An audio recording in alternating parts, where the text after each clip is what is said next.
생태계가 파괴됐어요. 중국이 이제 야 신난다 이러고 있는데 갑자기 누가 태어났어요. 한국이. 마스가 미국한테 내가 도와줄게. 미군이 입이 찢어지는 거예요.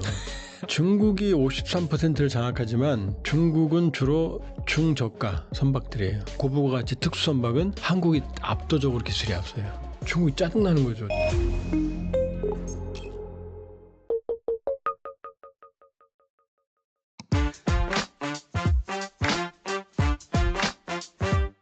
그리고 이 한국과 미국 사이의 이 마스가 프로젝트가 순항 중인 가운데 이 중국 관영 글로벌 타임스는 이 미국의 군사 작전에 한국 선박이 사용된다면 한국이 외교적으로 곤란에 처할 것이다라고 하면서 노골적인 불만을 표시를 했는데 중국이 이렇게 민감하게 반응한 이유는 무엇일까요?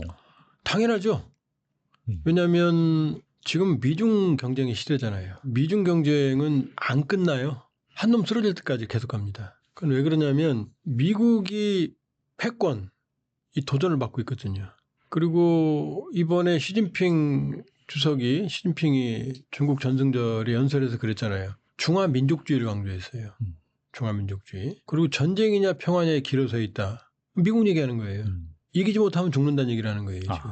예. 드디어 시진핑 입장에서도 지금 치고 올라가고 미국은 막으려고 그러고 2021년 기준으로 미국의 GDP의 76%까지 중국이 따라갔어요. 역사상 최대의 라이벌이에요.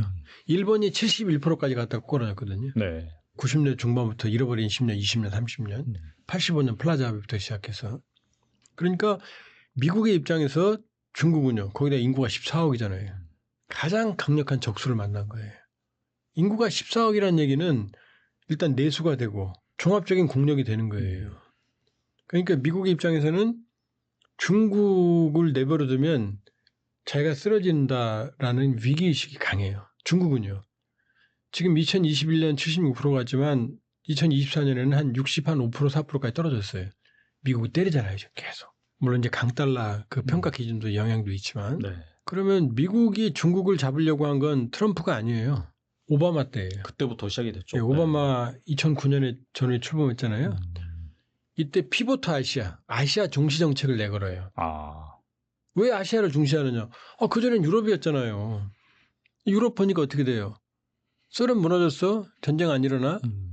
미국 많이 필요 없어, 미군 이제. 그다음 중동은요. 셰일가스, 셰일오일로 미국이 석유 수출하네? 그건 중동 안중해. 그렇죠. 니네 석유 안중해.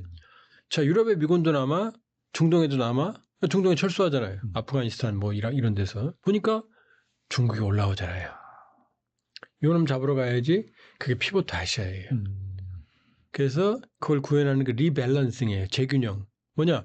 해외에 있는 유럽 미군, 중동 미군 빼서 아시아에 배치한다는 거예요. 그게 리밸런싱이에요. 그때부터 시작된 거예요. 근데 오바마는 중국을 못 잡았어요.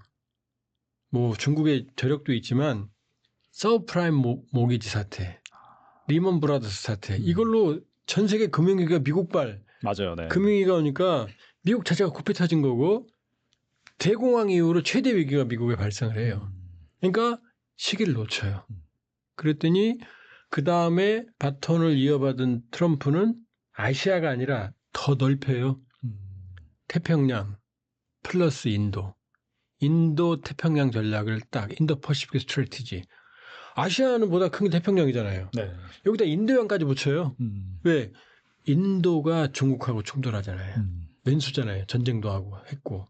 그러니까 인도를 끌어들여요. 태평양을 막아요. 그게 쿼드예요. 서쪽은 인도 네가 막아. 남쪽은 누가 막아. 호주가 막아. 동쪽은 누가 막아. 일본이 막아. 지인 누가 해. 내가 해. 이게 쿼드예요. 더 커졌죠. 자, 바이든 2기로 넘어왔어요. 바이든은 동맹 중시 정책을 했어요. 얘들아 일로 와 동맹. 민주주의 세계 정상회의를 열었어요. 서밋. 그러면 중국은 불렀겠어요? 안 부르죠. 넌 아니야. 러시아 아니야. 시리아 아니야. 이란 아니야. 북한 아니야. 그러니까 민주주의, 그러니까 인도 태평양을 글로벌로 넓힌 거예요. 쉽게 말하면. 누구 잡으려고? 중국 잡으려고. 자, 트럼프 2기가 됐어요. 트럼프 2기 안보 전략에서 초안만 나왔는데 네. 지금 요약본도 나왔어요. 3월에 초안 나왔고 요약본 나오고 이제 9월 말 10월에 나와요. 여기 뭐라고 써 있느냐? 명확하게 써 있어요. 중국 잡는다는 전략적 모성이 아니고 이제 중국만 잡는다라고 써놨어요. 딱. 우리는 중국만 잡는다. 본토 방위와. 나머지 국가들은 니들이 알아서 하세요. 그러니까 미국은 중국을 잡겠다는 걸 이제 명확했어요. 어떻게 경제적으로, 군사적으로 네. 잡잖아요, 그렇죠? 그러니까 뭐 무슨 엔비디아 칩도 못 팔게 하고 막 난리 쳤었잖아요. 그렇죠. 뭐 반도체 칩 잡고 지금도 난리죠. 자, 그런데 핵심은 패권 경쟁이잖아요. 주먹질이잖아요, 군사. 자, 미국하고 중국은 너무 멀리 떨어져 있죠. 가까이 하긴 너무 먼 당신이에요. 못 와요. 바다가 있어요, 사이에. 바다를 제패해야 돼요. 미국은 전 세계를 지금 베네수엘라도 어떻게 해요? 함대를 보냈잖아요. 맞아요. 네. 그다음에 미국 헐리우드 영화 보면 사건 터지면 항상 제일 처음 뭐가 나와요? 항공모함이 쫙 가잖아요. 뭐 네이비실도 항공모함 타고 가요, 쉽게 말하면. 잠수함도 있지만. 자, 중국을 잡으려면 미국의 군사력은 해군력이에요. 항모전단이에요. 맞죠? 그럼 중국이 이걸 막으려면 어떻게 돼요? 중국도 해군력을 내보내야 될 거 아니에요. 지금 해상 패권의 싸움이에요. 그러니까 누가 많은 함선을 가지고 있느냐거든요. 근데 미국이 충격적인 게, 자, 마스가 얘기했죠. 메이크 아메리칸 시빌딩 어게인. 조선업이 붕괴했어요. 어떤 일이 벌어져요? 신조함, 새로운 배를 찍어내는데, 자, 일반 상선은 어떻게 되느냐? 중국이 지난해 기준, 2024년 기준으로 한 53%, 한국이 한 29%, 일본이 11%예요. 그럼 끝났죠? 미국은 0.1%도 안 돼요. 그러니까 필리조 선수가 지금 하나가 인수한 게 50년 만에 처음으로 선박 수주했다는 거 아니에요. 그것도 하나가 간 거예요. 그렇죠. 네. 그러니까 상선 시장은 완전히 괴멸됐어요. 생태계는 완전히 파괴됐어요. 그러면 상선 조선소가 파괴되면 군함은 미국 정부가 독점을 주니까 잉걸스나 이런 데서 지금 발주해서 만들어요. 근데 민간 조선 생태계가 파괴됐는데 군함 조선만 살아남겠어요? 안 되죠. 이쪽 민간 생태계가 있어야 인력도 오고 가고 기술도 오고 갈 거 아니에요. 이쪽 싹 죽었어요. 그러니까 여기는 어떻게 돼요? 어마어마하게 지금 고립되어 있는 거죠. 그럼 중국은 53%인데, 한국은 28%인데, 29%인데, 일본은 11%인데. 그러니까 미국의 딜레마는 뭐냐? 조선업 생태계가 파괴됐어요. 그럼 두 가지 문제가 발생을 해요. 새로운 군함을 찍어내는데 돈과 시간이 너무 많이 들어요. 두 번째 MRO. 배를 한 번 만들면 30년, 40년 써요. 그럼 계속 수리하거든요, 주기적으로. MRO 수리를 할 데가 없어요. 그런데 지난해 기준으로 미국의 주요 함정은 296척이에요. 조그만 배 빼고. 중국은 370척 플러스 알파예요. 근데 이 격차는 쭉쭉쭉쭉 벌어져요. 그럼 미국은 함정은 수는 작아지고 적어지고 수리를 못 하잖아요. 그럼 끝나는 거죠. 지금은 미국이 질적으로 앞서요. 전체 톤수보다 앞서고. 왜냐하면 10만 톤짜리 항공모함이 11척이거든요. 중국은 8만 톤이 최고 크거든요. 한쪽밖에 없거든요. 그러니까 질적으로는 이래요. 근데 지금 어떻게 해요? 시간이 갈수록. 이렇게 되겠죠? 네. 그 중국이 이제 야 신난다 이러고 있는데 갑자기 누가 태어났어요? 한국이. 마스가 미국한테 내가 도와줄게. 내가 할게. 왜냐? 중국이 53%를 장악하지만 중국은 주로 중저가 선박들이에요. 고부가 가치 특수 선박은 한국이 압도적으로 기술이 앞서요. LNG선 같은 경우는 80% 우리가 장악해요. 중국도 하는데 중국은 선박을 인수하면 그 다음날 전화가 와요. 이거 안 되는데. 정말로요. 이거 왜 안 되니? 스펙하고 다른데 계속 분쟁이에요. 그러니까 한국은 계속 현재까지는 초격차를 유지하고 있어요. 일부. 근데 군함은 일반 상선이 아니잖아요. 일반 상선보다 5배, 10배 비싸요. 왜? 어마어마한 고급 기술이 들어가야 되거든요. 격실부터. 그럼 미국의 군함을 만드는데 미국을 도와주려고 필요한데 중국한테 찍어달라고 할 수는 없을 거고 한국이 정확하게 맞잖아요. 그 일본은 일단 비중이 11%. 일본도 지금 사양 산업이에요. 기술력도 일본보다 우리가 앞서요. 일본이 오히려 중국하고 경쟁해요. 그럼 딱 남은 건 어디예요? 우리잖아요. 대한민국이잖아요. 중국은 좋죠. 이제 쟤네는 끝났어. 이제 군함 한 10년만 지나면 다 고물이야. 시국고 막 배 찍어내고 있는데 한국이 어떻게 해요? 내가 도와줄게. 이러니까 어떻게 돼요? 짜증나는 거죠. 짜증나는 거죠. 그러니까 이미 MRO도 한국에서 시작을 하고 있어요. 아직 신뢰관계 때문에 이제 테스트 베드로 그냥 군수 보급함 이런 것들로 하고 있는데 이걸 시켜보니까 미군이 입이 찢어지는 거예요. 이렇게 새로 만들 거의 3배네. 이거 옛날 거보다 성능이 더 좋네 이렇게 된 거예요. 그러니까 이제 군함 어쩌면 항공모함까지도 올 수가 있어요 우리한테. 그러니까 중국 입장에서는 복병이 나타난 거죠. 미국과의 해양 패권에서 거기다가 미국과 협력하면 한국의 조선은 어떻게 되겠어요? 기술적으로 또 발전할 거 아니에요. 그렇죠. 네. 그렇죠. 그러니까 중국이 짜증나는 거죠. 쟤네도 왜 저래? 왜 저런데? 왜 저런데? 그러니까 막 한국시보 글로벌 타임스가 막 삐져갖고 뭐라고 하는 거죠. 그러니까 중국은 예상치 못했던 복병을 지금 만난 거예요. 그게 이 상황이에요. 말씀을 들어보니까 이게 지정학 시대가 되다 보니까 예전에는 뭐 안미 경중 이런 식으로 뭔가 분야에 따라서 협력을 했던 나라가 달랐다라고 한다면은 이 지정학 시대는 그런 게 없어지겠네요. 확실하게 좀 노선을 정할 수밖에 없는 그런 상황이 오겠네요. 네. 지금은 사실은 엄밀히 보면 안미 경중 그런 시대는 냉전기에 끝나고 나서 네. 안미 경중을 만든 원인은 미국이에요. 왜냐하면 중국이 78년에 덩샤오핑 그 양반이 실용주의 개혁을 하거든요. 그렇죠. 네. 그 당시 내건 게 흑묘 백묘론이에요. 묘가 고양이 묘자예요. 네. 캣묘. 검은 고양이, 흰 고양이 색깔이 뭐가 중요하니? 고양이는 쥐만 잘 잡으면 돼. 쥐만 잘 잡으면. 네. 이념은 필요 없다는 거죠. 고양이 색깔은 이념이고 쥐 먹고 사는 문제를 해결한다라고 개혁 개방을 시작을 했어요. 그게 오늘날 중국을 만든 거예요. 그런데 이러면 등소평이 잘한 것 같은데 그건 잘했어요. 오늘날 중국이라는 저 거대한 몬스터를 만든 책임자는 미국이에요. 왜냐?